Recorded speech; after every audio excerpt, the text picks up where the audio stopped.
Parents చాలాసార్లు అంటారు, మేము మా పిల్లల ముందు అస్సలు గొడవ పడవండి అని. కానీ మీ పిల్లలు మీ గొడవని చూడక్కర్లేదు. వాళ్ళు దాన్ని ఫీల్ అవుతారు. ఎలా అంటే పేరెంట్స్ చాలాసార్లు రిపీటెడ్‌గా గొడవ పడుతున్నప్పుడు పిల్లలు ముందు మాట్లాడుకోపోయినా సరే, వాళ్ళు అక్కడ నిశ్శబ్దం రాజ్యం వెళ్తుంది గదా! దాన్ని గమనిస్తారు. ఇంకా మీ కోపపు చూపుల్ని, అక్కడుండే టెన్షన్‌ని వాళ్ళు సైలెంట్‌గా అబ్జార్బ్ చేసుకుంటారు. దాని గురించి పైకి మాట్లాడకపోవచ్చు. కానీ లోపల ఏం ఫీల్ అవుతారంటే, నా వల్ల ఏమన్నా పొరపాటు జరిగిందా? లేక నేనేమన్నా తప్పు చేశానా? ఇక్కడ నేను సేఫ్‌గానే ఉన్నానా? ఇలాంటి క్వెషన్‌లు వాళ్ళకి తెలియకుండానే లోపలొస్తాయన్నమాట. అలాంటి పిల్లలు ఏం చేస్తారంటే కామ్ అయిపోతారు. ఎవరితో మాట్లాడరు. చాలా సైలెంట్‌గా ఉంటారు. ఏమి క్వెషన్స్ అడగరు. స్కూల్లో కూడా ఎక్కువగా అడ్జస్ట్ అయిపోతుంటారు. ఇలాంటి పిల్లల్ని చూసే టీచర్స్ అంటారు ఓవర్ ఒబీడియంట్ అని. అసల ఆ ఒబీడియన్స్ వెనకున్న రహస్యం ఏంటంటే, వాళ్ళు భయపడుతుంటారు నిరంతరం.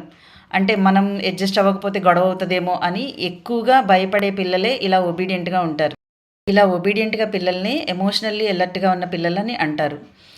చాలామంది పెద్దవాళ్ళని మనం చూస్తుంటాము. దేన్నైనా ఫేస్ చేయడానికి భయపడుతుంటారు. రిలేషన్‌షిప్స్‌లో అతిగా ఆలోచిస్తుంటారు. ఎవరైనా కొంచెం పెద్దగా మాట్లాడితే చాలు కంగారు పడుతుంటారు. వీళ్ళని చూసి మనం ఇంత వీక్‌గా ఉన్నారేంటి అనుకుంటాం. నిజానికి వాళ్ళు ఇంట్లో వాతావరణం చిన్నప్పుడు సరిగ్గా లేదని అర్థం. అందుకే వాళ్ళు ఇలా బిహేవ్ చేస్తుంటారనమాట.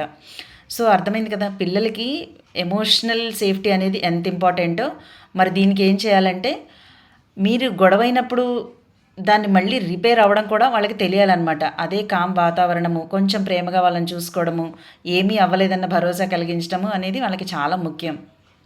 పిల్లలు గొడవలకి భయపడరు. కానీ అది ఇంకా తీరలేదేమో అన్న ఆలోచనకి భయపడుతుంటారు. Thank you. Follow for more psychological updates.